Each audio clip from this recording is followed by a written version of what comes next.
गुरुजी प्रणाम जी। गुरुजी मेरा ये प्रश्न है, मैं जब पढ़ाई करती हूँ तो मेरा मन नहीं लगता और सब बोलते हैं कि भक्ति करना ज़्यादा ज़रूरी है, तो मैं चाहती हूँ कि मैं पढ़ाई करूँ या फिर भक्ति करूँ। आपकी पढ़ाई ही आपकी भक्ति है। मन लगा के पढ़िए। आप पढ़ लिख के क्या बनना चाहती हैं? IAS। IAS बनना है? यस। तो आप जब IAS बन जाएंगी तब समाज की बिना भ्रष्टाचार किए आपको देश की सेवा करनी है, ईमानदारी से राष्ट्र की सेवा करनी है, यही आपकी भक्ति है। यदि आपने IAS बन करके आपने भ्रष्टाचार चालू कर दिया, बड़े पद में जाके बड़ी घूस लेनी स्टार्ट कर दी, तब फिर आपका पढ़ना सार्थक हुआ? सफल हुआ? फिर तो बेईमान हो जाएंगे आप। इसलिए आपकी ईमानदारी ही आपकी भक्ति है। क्या भक्ति है? हमारी ईमानदारी। आप ईमानदार हैं तो आप भक्त हैं, और आप बेईमान हैं तो कितने भी माला जप रहे हैं आप पापी ही रहेंगे। बेईमान व्यक्ति कितना भी नाम जप ले, आपकी ईमानदारी ही आपकी सबसे श्रेष्ठ भक्ति है। हाँ या ना?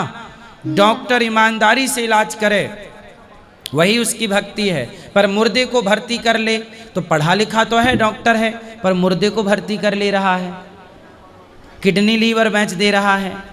इससे समाज का भला होगा?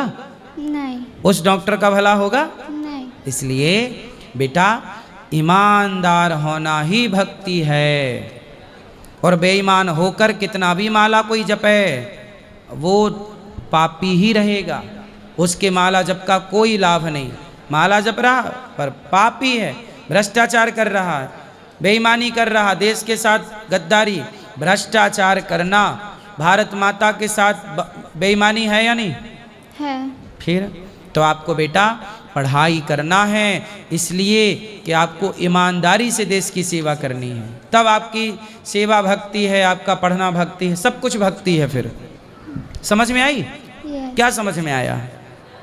अगर हम पढ़ाई करते हैं तो सब चीज़ उसमें भक्ति भी है और पढ़ना भी हमारे लिए अच्छा है। ईमानदारी। ईमानदारी है। आप ईमानदारी से पढ़ोगी ना, और पढ़ लिख के ईमानदारी ही से ही काम करोगी ना। हाँ। कोई आपको 1 लाख रुपए देगा, ये कर लो साइड में 1 लाख रुपए ले लो, तो कर दोगी? नहीं। भ्रष्टाचार करोगी? नहीं। नहीं करोगी। भ्रष्टाचारियों को सबक सिखाओगी? हाँ। ठीक है।